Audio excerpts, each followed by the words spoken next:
Wow. What a night for NBA basketball last night, excluding the Pacers and Knicks. Okay, Jalen Brunson fractured his hand mid-game. That game ended horrifically. But the Minnesota Timberwolves and Denver Nuggets, Game 7, storybook, cinema. My goodness. The Timberwolves overcome a 20-point second-half deficit. 20-point second-half deficit in Denver against the defending NBA champions. How does that happen? I want to show you guys one play in particular before we watch the highlights. When I saw this play happen, I literally went to the nearest gas station and bought a mother effing lotto ticket. You understand what I'm saying? Are you serious right now? Rudy Gobert is hitting a Michael Jordan, Kobe Bryant fadeaway at the freaking shot clock buzzer. I went to go buy a lotto ticket. I really bought 3 of them things. We gonna hit one of them for sure because last night everybody was feeling lucky. This was crazy. Mind you, he was hitting free throw after free throw after free throw and then hit that. Oh my gosh. Once that happened, brother, I literally was in the car and almost threw my phone through the dashboard. Do you understand what I'm saying? But then I thought about this. Los Angeles Lakers fans, it probably looked familiar to you because Jokic hit that same shot from 3 like 5 straight times last NBA playoffs from 40 feet. So I guess Jokic got a little taste of his own medicine. But let's go ahead and rewatch these highlights right here of the freaking Denver Nuggets collapsing and giving up a 20-point second-half lead. Okay? And I'm going to talk about the game a little bit as well. So what blew my mind was the Denver Nuggets had 2 players in double digits. 2. Jokic had 34. Jamal Murray had 35. Right? Add those numbers up. That's 69 of the 90 points they scored, which means 21 points is accounted for from the rest of the roster, including Aaron Gordon, including KCP, including Michael Porter Jr., okay, including Christian Brown, including who else? Justin Holiday and Reggie Jackson. 21 points among 6 players. They played 8-man rotation. 8-man rotation. And 2 of your players has 69 of your points. That is ridiculous. Meanwhile, the Minnesota Timberwolves had 6 players in double figures. Very well spread out. They came to play. I'm telling you that right now, man. They phenomenal, bruh.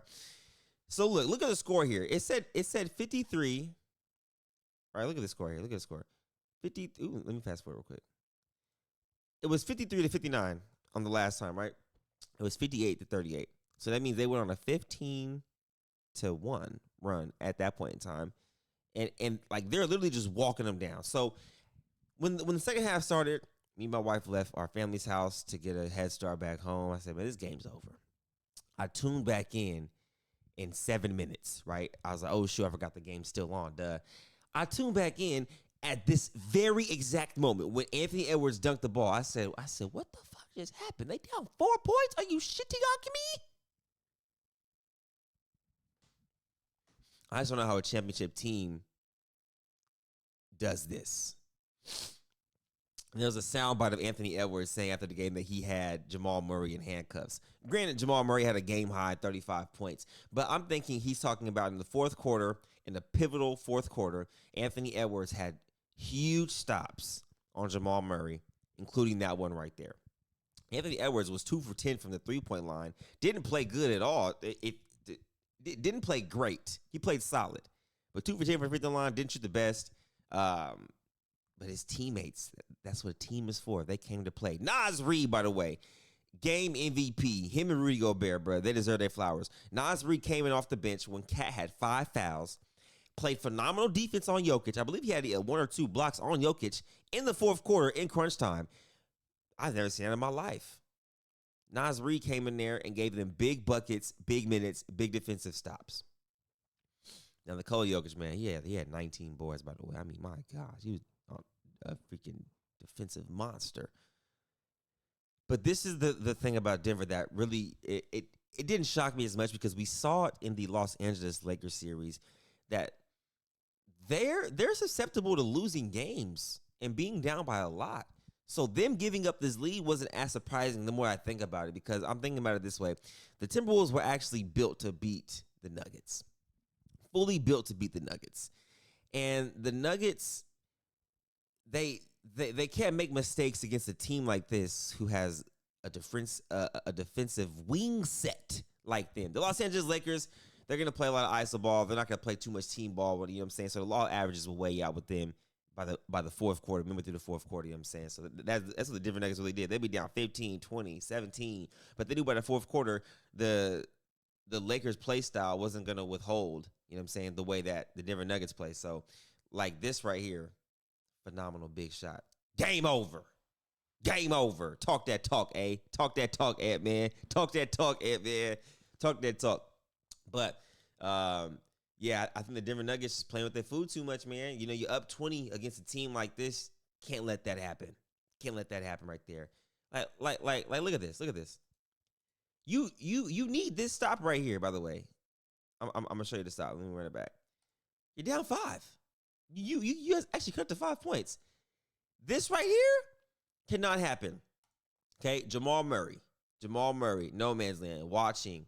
And who is crashing right behind Jamal and KCP? Karl Anthony Towns.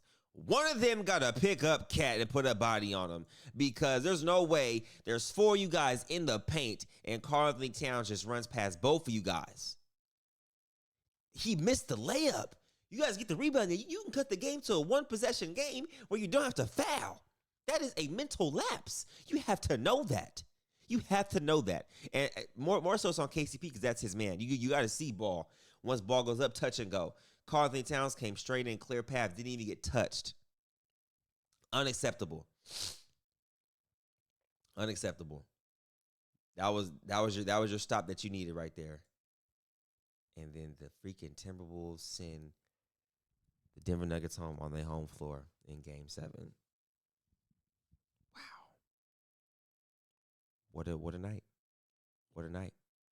What a night. Michael Conley came in, gave them big minutes after dealing with an Achilles injury. Had 8 rebounds, 4 assists. Played very well, controlled the pace for the team. Man, I mean, it was a total team effort. Jaden McDaniels came out there and was balling. Everybody everybody that played for the T-Wolves went out there and contributed in some way, shape, or form, bruh. Gobert fouls out. Cat had 5 fouls. Naz Reid came in and relieved both of them guys, man. Huge 6-man role. Very important. Very important for a team success. Now, moving forward, we have Indiana Pacers versus the Boston Celtics, which, to be honest with you, I'm not the most excited to see that. I think Celtics win in 5. Respectfully, I'm not even overlooking the Pacers. I just think the Celtics are that good right now. I think they're that good right now. I do think Celtics win Game 1, and they always just seem to play terrible Game 2. I think they lose Game 2, and then they win 3, 4, 5, like they did in the past 2 series. But the Indiana Pacers can score with the best of them. It's just the Celtics play good defense too. I just don't know how the Indiana Pacers guards the Celtics in a 7-game series. They're just too much of a juggernaut at every position. Man. And if they happen to get Kristaps back, which if I'm the Celtics, I don't rush Kristaps back. I don't know if he's playing or not. I haven't researched that. So if he's playing, I apologize. I haven't researched their team that much in terms of who's playing for the next series. But if he's still out, I would save Kristaps for the finals, because that's when you're going to need him against either the Mavs or the T-Wolves.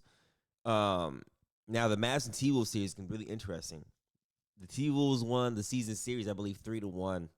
But right now, the Mavs are playing the best basketball that the NBA has seen this season. They were the hottest team in the regular season they were the hottest team in the regular season for like the last 18 games, I believe, like 16-2 or something like that, before they started benching their players, resting them, getting them ready for the playoffs. So this series is going to be interesting for multiple reasons, because the T-Wolves has the wing presence to guard Kyrie, to guard Luka, right? PJ and all these guys. I think the matchup that I'm going to pay most attention to is who guards Karl Anthony Towns. I believe they're going to probably put PJ Washington on him, and then put Daniel Gafford or Derek Lively on Rudy Gobert, right? And then on Ant-Man, you're going to put Kyrie. I think Kyrie and Ant-Man are going to match up. Oh, no, no. We'll see that. We'll see Kyrie guard Ant-Man maybe here and there. But I think they put Derrick Jones Jr. on Anthony Edwards, and you put Luka on, who's your starter for? I got to make sure I say this right. You got Kyrie on Mike Conley. You got Derek Jones on and Edwards. You got Derek Lively or Gafford, whoever they start on Gobert. You got PJ Washington on Karl-Anthony Towns, and then you'll have who start? Is it Josh Green? Let me look at their roster real quick because we started last game. For the Mavericks, it would be.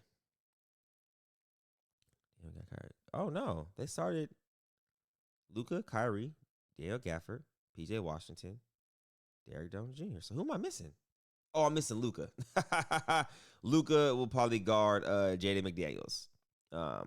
So that's gonna be a cool little matchup. We got Luka on Jaden. We got Kyrie Ant, right? Or Derek Jones Ant. We got Kyrie Mike Conley. We got Lively or Gafford and Gobert, and then we got PJ Washington and Karl-Anthony Towns. I think the biggest thing for this series too also is gonna be off the bench because you got Naz Reid coming off the bench. Who can come in from the Mavs bench and match that energy? That's gonna be really interesting to see. Josh Green's gonna have to do it. Dante Exum's gonna have to do it. I mean, both teams play pretty much a small rotation right now. And then you got Jaden Hardy off the bench, who I think is gonna be phenomenal in this series. But I think it's gonna be a lot more of a heavy task to stop Luka and Kyrie, a guard-heavy team, than it was to focus on Jamal Murray and one big. You get what I'm saying? Like the T-Wolves is built for the Nuggets. It kind of reminds me of how the Houston Rockets were built for the Warriors to beat them, although they didn't. Because I was like, man, once they got past the Warriors, I didn't see how the Rockets would beat the Cavs. But the Warriors were a juggernaut for the Cavs, especially when they had Kevin Durant on the team. You dig what I'm saying? But what I'm saying is this. So I wouldn't be surprised if the Mavs get this series in 6 or 7. I wouldn't. Because the T-Wolves can't just hone in on one guard, like I said, and one big. They got to hone in on 2 guards specifically, and you have to worry about PJ and Derek Jones not having big nights as well. So it's going to be really interesting. Adding PJ Washington and Dale Gafford at the trade deadline, like I said, was huge for this Dallas Mavericks team. Now they're not one-dimensional. They're a really good team. It's going to be a really good series, but I'm excited. I can't wait for Wednesday for this series. The Pacers and Celtics series, I believe, starts Tuesday. Can't wait for that, too, because I just want to see how it pans out. Shout out to Tyrese Halliburton, man. Once Sacramento King, I feel like always a Sacramento King, man, because he wanted to be in Sacramento. We traded him. But it's not about who won the trade. It's about seeing someone be successful and being happy for them. So I'm happy that he's in the Eastern Conference Finals, man. That's huge. And, hopefully the Sacramento Kings can get there in the juggernaut of a West that we are in. But appreciate you guys. Hit that like button if you guys haven't. Hope you guys enjoy these little reaction breakdown videos and stuff like that. And subscribe if you are not subscribed. That's my spiel for the day. Sayonara.